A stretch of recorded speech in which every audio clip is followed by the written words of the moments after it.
Hey again, YouTube. Welcome to step 6 on how to solve a Rubik's Cube.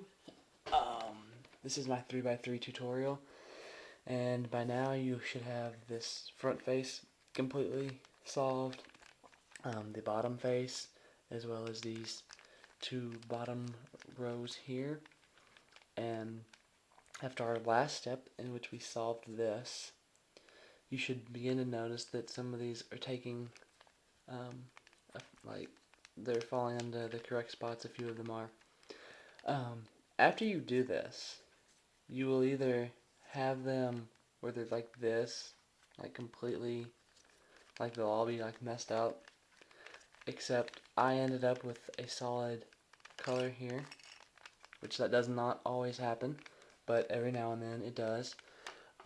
Usually you will end up with something like this, and one of them will look like that, in which the centerpiece is the only thing missing on that side. And in this case, what you'll do is, with the algorithm that I'm about ready to give you, you will put this in, like, if it's like this and it's lined up over here with the centerpiece, you do not want it there. You want to line the corner pieces up with the centerpiece here, and then you want to put this as your back side, because you don't want to mess it up. So you want to have it in the back side like that, and then your right and your left, and this is now your front, the bottom, and of course the top. Now the algorithm is fairly long. It's, if I can get all that on there, right inverse, front clockwise, right counterclockwise, back 180 degrees, right clockwise, front counterclockwise, right counterclockwise, back 180 degrees, and right 180 degrees. And of course that will be playing all along the bottom here as I'm doing this. So, and it's also over in the info section if you want to pause and look at this, write it down, or just read the info. First I want to show you this, and then I'll show you this one. If you all have something like this, then you'll want to pay attention to this, but if it ended up like this, then you want to pay attention to this one. And sometimes, well, I'll go over that later. So you want to put this in the back, like that. And then we want to go right inverse, so we go right counterclockwise. We go front clockwise.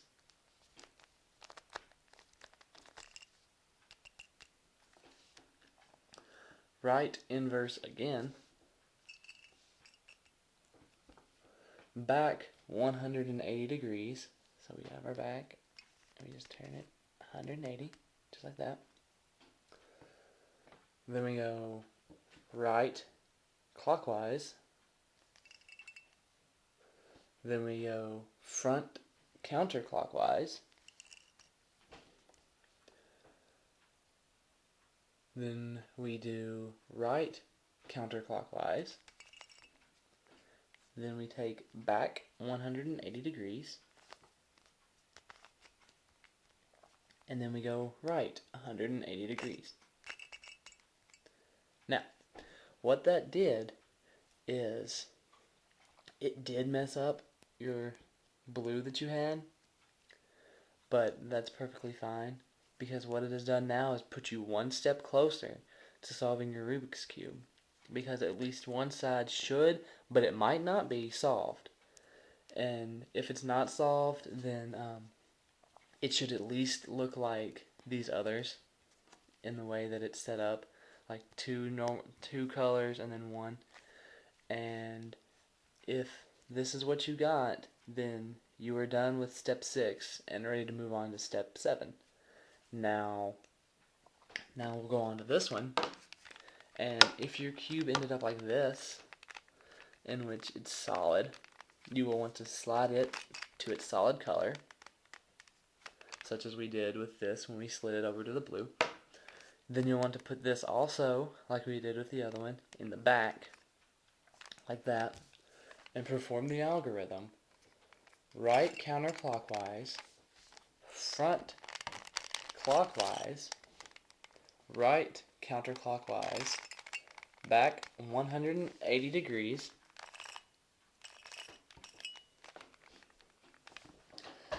right clockwise, front counterclockwise, right counterclockwise, back 180 degrees, and right 180 degrees. Now, you'll notice that your green side is no longer solved. However, your blue side now is. This may not always happen, like I said before, and you may end up with 4 sides that are identical to this. And if that's the case, then I mean that's fine. This next step will help you solve them eventually anyway. And just line it up, line the solid up with the solid color. Like this is red, this one's blue.